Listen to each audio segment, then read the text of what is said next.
Coucou, salut les beautiful. Donc je vais vous faire la vidéo sur le teint, je vais vous présenter le kit booster. C'est surtout pour Lucie que je le fais, mais après tout il y en a peut-être d'autres qui se posent des questions de comment on applique tous ces produits. Donc je vais vous inviter, je suis en train d'appuyer sur le bonhomme et rien ne se passe. Ça y est. Alors, je vous invite les filles, je vous invite toutes, vous êtes toutes des pros du fond de teint liquide, mais on ne sait jamais. Ah, j'ai invité des gens qui... Bon, j'invite tout le monde. Hop. De toute façon... Ah, Lucie, c'est bon, je t'ai invité. Hop. Et c'est qu'on est hyper nombreuses maintenant. Hein. Donc, j'arrive au bout. Ah non. Pas du tout. J'ai Rachel, ma copine Rachel Data, qui est là avec moi. Je l'ai invitée aussi.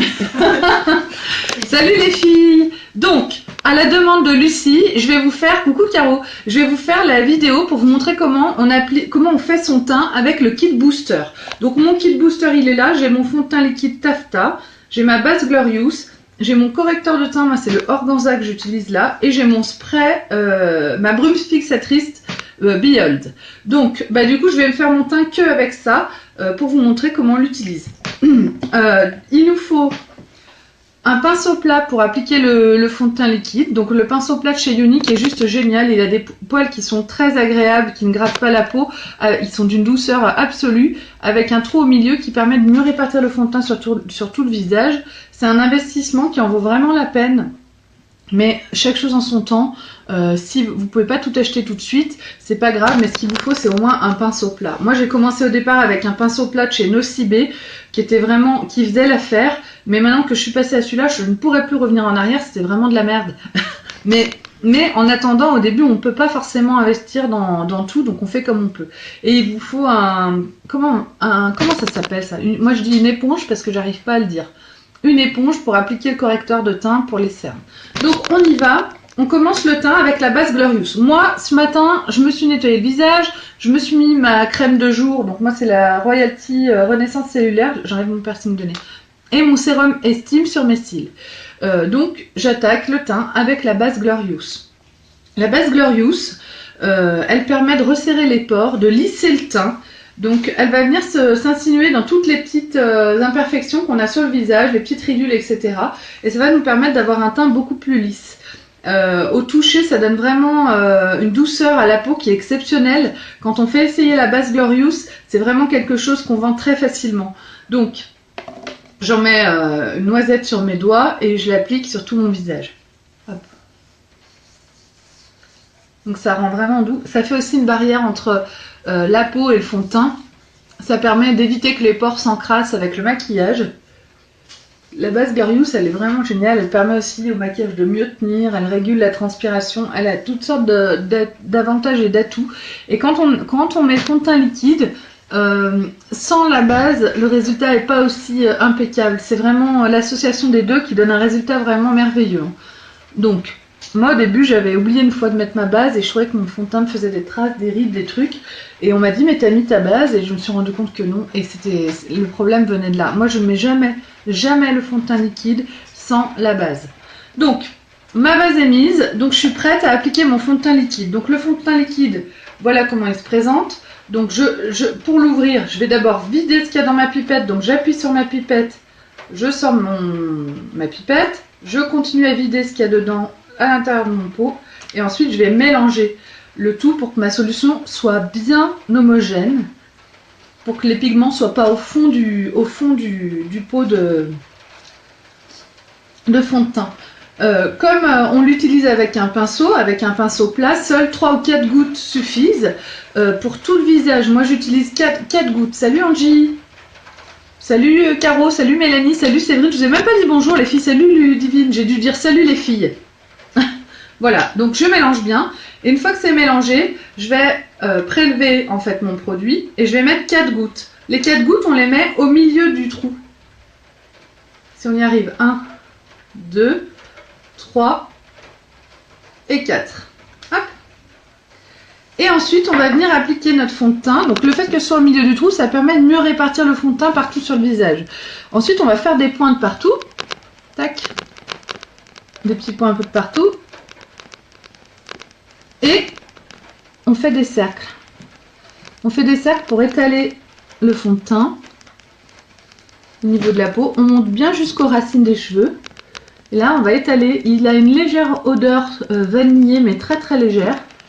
Et le fond de teint liquide, à l'application, il donne un effet poudré très très fin.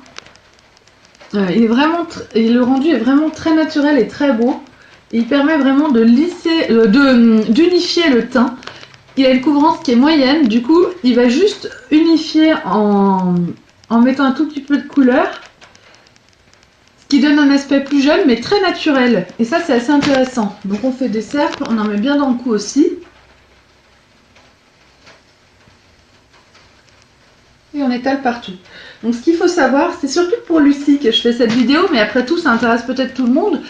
Ce qu'il faut savoir, c'est que quand on applique le fond de teint liquide ou la bébé crème, parce que pour la bébé crème, c'est pareil, on en met un tout petit peu sur le pinceau et on l'applique exactement pareil. Et ben, le pinceau, il permet de stimuler les capillaires sanguins. Le fait de se passer le pinceau comme ça sur le visage, ça stimule les capillaires sanguins des cellules de notre peau. Donc, c'est les petits vaisseaux sanguins qui viennent apporter l'oxygène et puis qui viennent nourrir les cellules de notre peau.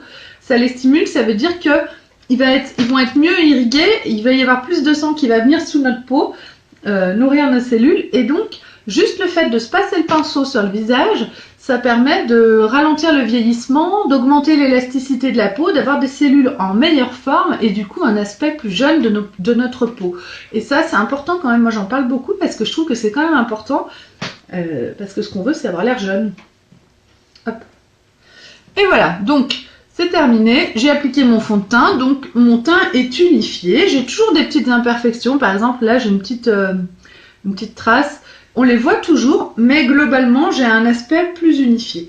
Maintenant je vais m'occuper de mes cernes avec mon correcteur de teint. Donc moi j'ai pris le correcteur organza. Des fois je prends le velours qui est juste une teinte, le velours il est juste une teinte en dessous du taffetas, et parfois il suffit, mais maintenant que mes cernes se sont vraiment accentuées, qu'elles sont vraiment noir, j'ai pris le organza qui est plus clair et je trouve que ça c'est plus adapté. Donc je vais l'appliquer en couche très très fine. En fait je l'étire vraiment pour pas en mettre beaucoup, en V sous mes yeux, et avec mon éponge, mon blender avec mon éponge. Donc l'éponge normalement il faut qu'elle soit humidifiée.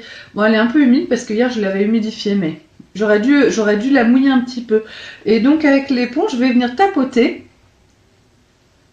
sous mes yeux pour que... Ben, j'en ai pas mis assez. J'ai voulu tellement l'étaler que j'en ai peut-être pas assez. J'en rajoute un tout petit peu. Hop.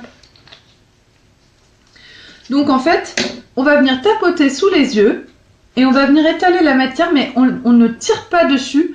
On tapote vraiment pour qu'elle se mette vraiment de partout et on va faire un espèce de triangle qui va jusqu'à la tempe pour venir illuminer toute cette zone du visage avec le correcteur de teint, donc ce qui va permettre de camoufler. En fait les cernes sont toujours présents, mais le fait de mettre du plus clair, ça atténue le côté foncé des cernes, et puis surtout ça attire la lumière sur toute cette zone qui est sous l'œil et ça donne un effet meilleure mine, bien que ça fait pas disparaître complètement les cernes. Pour disparaître complètement, il faudrait une injection de Botox, mesdames. Donc il n'y a pas d'anti-cerne magique. Si on met l'anti-cerne que à l'endroit où le cerne est foncé, ça attire l'œil parce que ça fait un pâté de maquillage qu'on va voir et qui est affreux. Donc surtout ne faites pas cette erreur. Il vaut mieux tapoter tranquillement et doucement sous l'œil, et ça permet d'avoir vraiment d'attirer la lumière en fait sur cette zone. Donc là, selon comment je me mets, de toute façon j'ai des cernes, hein, vous les voyez, mais de ce côté c'est quand même plus clair, plus fond. Oh mince. De ce côté, on voit que c'est quand même moins noir que de ce côté.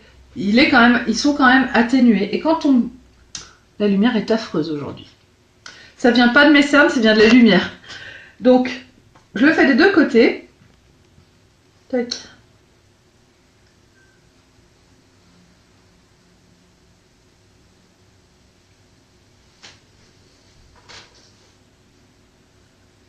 Voilà. Donc, le correcteur est mis. Et ben il nous reste plus qu'à mettre le spray Behold. J'ai pas trop envie de le mettre, mais bon. Donc le spray Behold, il s'utilise pour venir fixer le maquillage. Moi, je l'utilise à la fin de mon make-up complet normalement. C'est un spray qui est assez violent. Hein. On se prend un splash dans la tronche. Et je l'utilise quasiment uniquement l'été. Quand il fait chaud, quand on dégouline, ça nous sauve la tronche, ça nous sauve le make-up. C'est un indispensable. Mais en dehors, à cette période de l'année, pour moi, il n'y a aucun intérêt. Je le fais vraiment pour Lucie. Lucie, c'est pour toi que je le fais. Donc, c'est un spray qui est... Attention, tu vas voir, c'est pas très agréable. Enfin, vous allez voir, voilà, il faut que je me mette de façon à ce que vous voyez le truc. Allez, on y va. En fait, c'est un spray c'est une brume qui est pas si fine que ça. Donc j'en ai mis de partout. Pour l'instant, ça brille sur moi. Mais en fait, au séchage, ça va venir matifier mon visage. Et ça va venir fixer mon make-up pour toute la journée. Donc, voilà. Mon teint est fait. Moi, je m'arrête jamais là. Pour le teint, je rajoute toujours ma poudre Soleil Beach Front. Ça, c'est mes produits chouchous à moi. Et puis,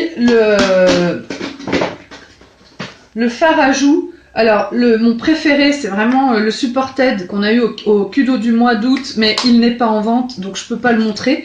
Donc, j'utilise le Sereine en ce moment. Je sais pas où il est dans mes... Le Sereine, il est encore, c'est jusqu'à rupture de stock. Il est rosé aussi, mais il est légèrement plus foncé que le Supported. Donc ça, c'est un fard à joues illuminateur qui donne vraiment un aspect très... c'est presque sec, mais pas tout à fait. Très jeune, ça donne du peps. Ce truc illuminateur. Mais regardez mes cernes. Je les ai toujours, mais franchement, j'ai meilleure mine que tout à l'heure en ayant illuminé toute cette zone. Donc voilà. Et j'ai l'air... mon teint est très naturel. On dirait pas que j'ai une énorme couche de fond de teint sur moi. J'ai mis juste le minimum, ce qu'il faut, quoi. Bon, bah les filles, je vous laisse. Je vais mettre la photo avant-après de mon teint. Et puis, bah écoute, Lucie, si tu as d'autres questions, n'hésite pas à les poser. Gros bisous!